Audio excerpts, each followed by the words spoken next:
नमस्ते friends. Welcome back to my channel.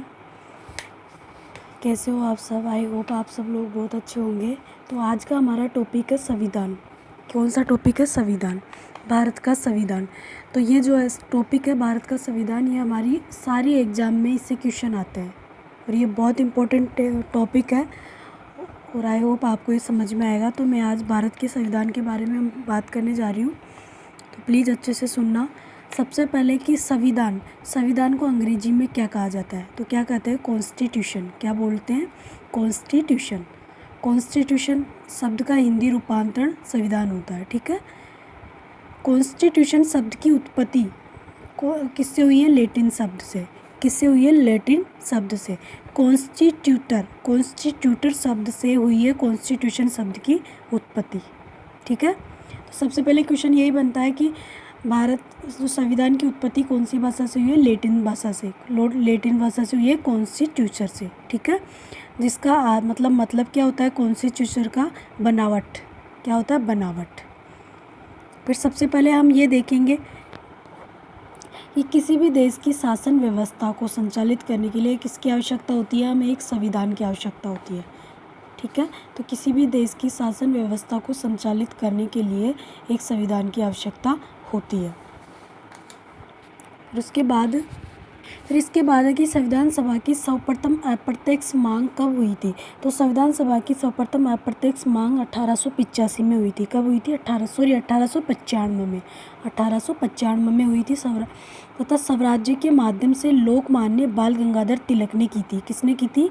Lokmanya बाल गंगाधर तिलक ने संविधान सभा की अप्रत्यक्ष रूप से मांग की थी। लोकमान्य बाल गंगाधर तिलक ने की थी 1895 ईस्वी में। इसके बाद है नेक्स्ट कि असहयोग आंदोलन दूसरी बार द्वितीय जो हुआ था दूसरी में असहयोग आंदोलन के दौरान जो महात्मा गांधी ने कहा था, असहयोग आंदोलन के दौरान महात्मा गांधी ने क्या कहा था कि भारतीय संविधान को स्वयं निर्मित करेंगे। कि महात्मा गांधी ने क्या था कि जो भारतीय है, भारत के लोग हैं, उनके संविधान को वे खुद बनाएंगे। ठीक है। इसके बाद है नेक्स्ट कि ब्रिटिश सरकार ने जब अगस्त प्रस्ताव निकाला था। अगस्त प्रस्ताव कब हुआ था? 1940 में। के माध्यम से प्रथम बार परोक्ष रूप से संविधान की मांग को क्या कर लिया था? स्वीकार कर लिया था ब्रिटिश सरकार ने। तो ब्रिटिश सरकार ने कब स्वीकार किया था? 1940 में, अगस्त प्रस्ताव के माध्यम से। ठीक है। अगस्त प्रस्ताव के माध्यम से ब्रिटिश सरकार ने 1940 में संविधान की मांग को क्या कर ली थी? स्वीकार कर लिया था। फिर कैबिनेट मिशन के अनुसार जुलाई 1946 में, कैबिनेट मिशन के अनुसार जुलाई 1946 में संविधान सभा के चुनाव में 296 स्थानों के लिए हुए था। जो चुनाव हुए थे संविधान सभा के, वो कितने स्थान चुने गए थे? 296 स्थानों के लिए हुए थे वे चुनाव, जिसमें टोटल कितने सदस्य थे? 296। ठीक है। इसके बाद और कांग्रेस को सर्वाधिक सीट मिली थी उस टाइम। कहाँ से मिली थी? मद्रास प्रांत से। कहाँ से मिली थी? मद्रास प्रांत से 45 सीटें। कहाँ से? 45 सीटें। और 3 जून और इसके बाद मुस्लिम लीग ने बहिष्कार कर दिया संविधान सभा में। हैदराबाद रियासत ने भाग नहीं लिया था। कौन सी रियासत ने भाग नहीं लिया था? हैदराबाद रियासत ने भाग नहीं लिया।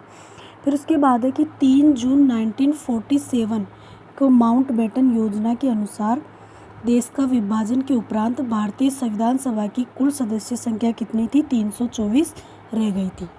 3 जून 1947 में जो माउंटबेटन योजना थी, उसमें जब देश का विभाजन हुआ तो उसके अकॉर्डिंग कितने सदस्य रह गए थे? 324।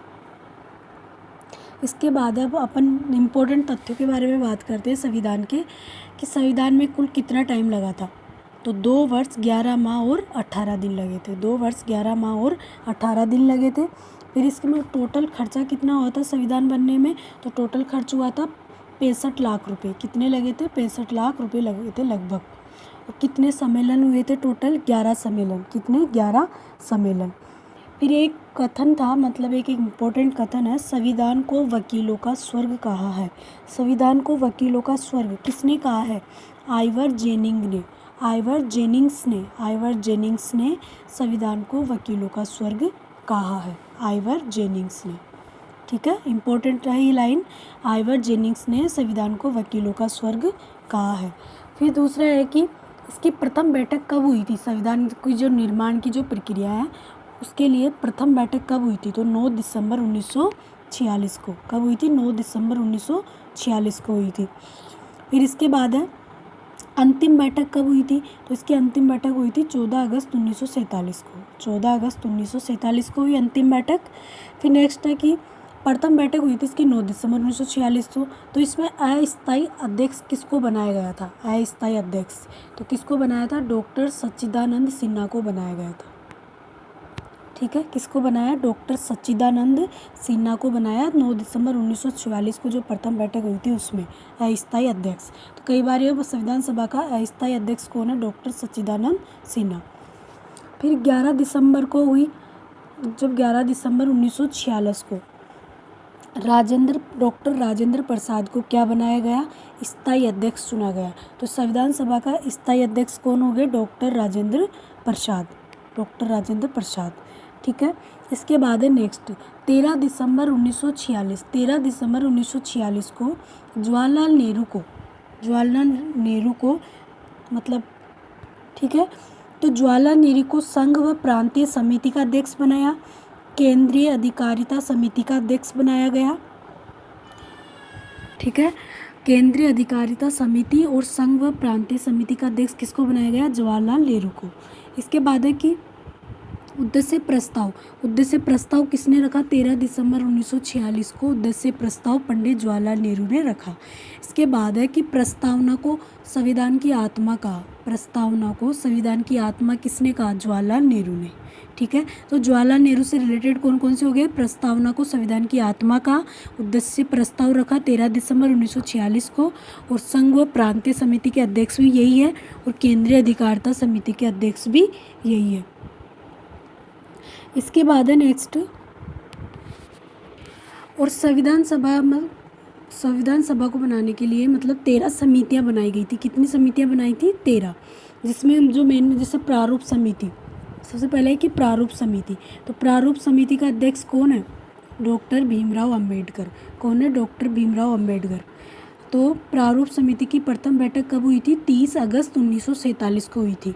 कब हुई थी? 30 अगस्त 1947 को हुई थी, और 141 दिन की बैठकों के उपरांत मतलब 26 अक्टूबर 1948 को संविधान प्रारूप समिति का अध्यक्ष को सौंप दिया गया, मतलब प्रारूप संविधान सभा अध्यक्ष को सौंप दिया गया। ठीक है, तो कौन था प्रारूप समिति के अध्यक्ष? डॉक्टर भीमराव अंबेडकर।